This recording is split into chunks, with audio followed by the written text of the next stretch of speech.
नमस्कार दोस्तों, मैं नगीना शर्मा बोकारो गार्डन में आप सभी का तहे दिल से स्वागत करती हूँ। दोस्तों, मैं एक नन्ही सी छोटी सी कहानी ब्लॉग पर अपनी लिखी हूँ, तो उसके बहुत सारे डिमांड मेरे पास आए हैं कि आप उसे YouTube पर शेयर कर दो।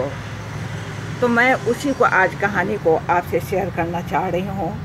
तो मैं चलती हूँ आपको लेकर ब्लॉग पर। कहानी कुछ यूँ शुरू होती है। एक राजा था। राजा रानी की कहानी आपने बचपन में बहुत सुनी होगी। एक कहानी और सुन लो। एक राजा था, उसके राज्य में हर एक तरह की खुशहाली थी। उसके राज्य में किसी भी तरह की परेशानी नहीं थी।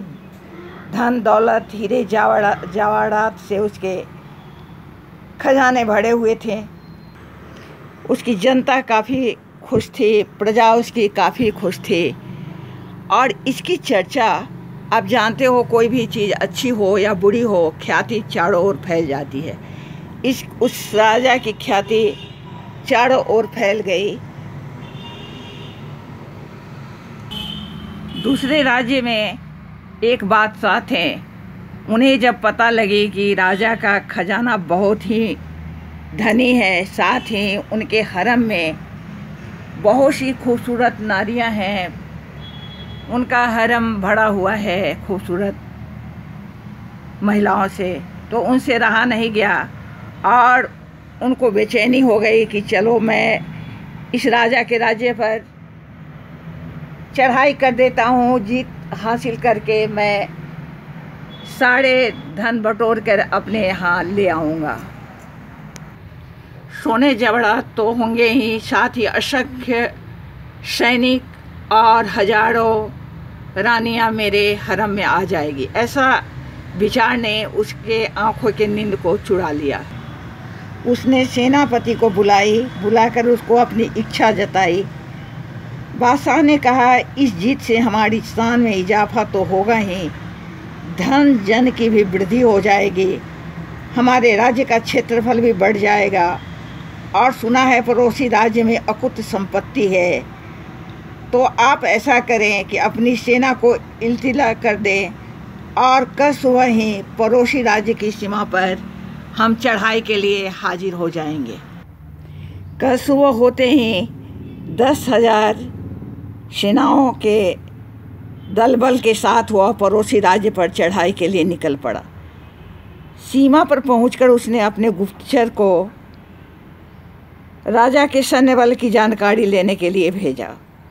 गुप्तचर ने आकर जो खबर सुनाई, उसे सुनकर उसने अपनी जीत की आशा ही छोड़ दी। दुश्मन के पास इससे कई गुना अधिक सैन्य बल की जानकारी उन्हें मिली। 3 दिन तक अपने आप को वह तौलता रहा, साथ ही अपनी शक्ति का जायजा लेते रहा, और बाद में उसने सोच लिया कि नहीं, ये जीत हासिल करना नामुमकिन है, और इसलिए अपने राज्य में लौटना ही उसने मुनासिब समझा। बादशाह ने सेनापति को बुलाकर आदेश दिया, कल सवेरे हम यहाँ से लौट रहे हैं। हमें जब जीत हासिल हो ही नहीं सकती तो क्यों अपने सैनिकों का बेवजह कत्ल करवाया जाए। सेनापति को आदेश देकर बादशाह अपने शयन कक्ष में चले गए, लेकिन बेचैनी उन्हें नींद से सोने नहीं दे रही थी। इतने में उन्होंने कुछ ऐसा देखा जिससे परेशान हो उठे। उन्होंने जो भेदिया भेजे थे राज्य में, दूसरे राज्य में, उसको बुलाया और सवाल किया, आप दुश्मन के खेमे में वेश बदल कर गए थे, आप मुझे बताएं, दुश्मन के खेमे में 4-5 जगह से रोशनी में और धुआं की दिखाई दे रही है। रोशनी और धुआं 3-4 जगह से क्यों आ रही है? भेदिये ने कहा कि महाराज, मैं जब वहाँ गया था तो मुझे पता लगा कि इनके राज्य में छुआछूत है। कुछ लोग एक दूसरे को निम्न जाति की बताते हैं और उनके साथ खाना पीना तो छोड़िए, उनको छू जाने से भी वे स्नान करते हैं, अपने को अछूत मानते हैं। सेना में भी कुछ ऊंच जाति के लोग हैं और कुछ निम्न वर्ग के हैं, तो वे अलग अलग अपना भोजन खुद तैयार करते हैं।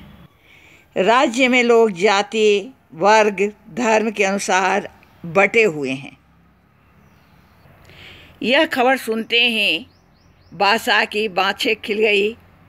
उन्होंने सेनापति को बुलाने का आदेश दिया।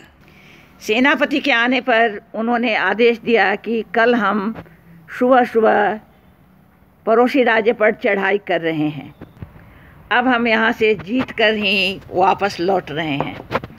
सेनापति को किंग कर्तव्य विमूढ़ देखकर बादशाह को समझ लग गई कि ये परेशानी में है, इनके समझ में कुछ नहीं आ रहा है कि मैंने अपने आदेश क्यों बदल दिए। तो बादशाह ने सेनापति को कहा, सेनापति, ऐसा है कि कोई राज्य कितना भी बड़ा हो, सैन्य बल हमसे चाहे कितना भी गुना अधिक हो, पर विजय हमारी ही होगी। जिस जगह प्रजा जाति, धर्म, वर्ग में बटी हो, वह देश चाहे कितना भी विशाल हो, अंदर से खोखला होता है। एक तरफ हमारे लड़ाकू सैनिक लड़ेंगे तो दूसरी तरफ हम युक्ति से उन्हें हराएंगे। हम उनके सैनिकों में जो उनकी कमजोरी है, जाति व्यवस्था है, धर्म व्यवस्था है, उसको फैलाकर उनकी सेना को कमज़ोर कर देंगे और जीत हमारे को हासिल हो जाएगी।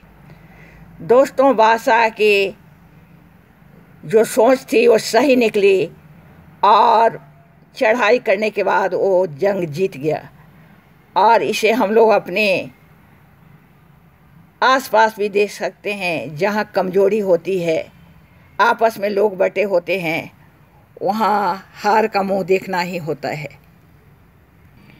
तो दोस्तों, इसी के साथ मैं विदा लूँगी। मैंने कही थी कहानी बहुत छोटी है, लेकिन सुनाने में थोड़ा वक्त लग गया। तो आप इसको, अगर कहानी को पसंद आपको आ रही है तो ज़रूर लाइक कर देंगे। और साथ ही आप नए हो तो मेरे इसमें क्या बोलते हैं, यूट्यूब में या फिर ब्लॉग पर जाकर मुझे सब्सक्राइब कर लेंगे। तो मैं चलती हूँ, अगली वीडियो में फिर मुलाकात होगी। आप सबों को मेरी तरफ से नमस्कार, आदाब, सत श्री अकाल और मेरे बच्चों को मेरा बहुत बहुत प्यार।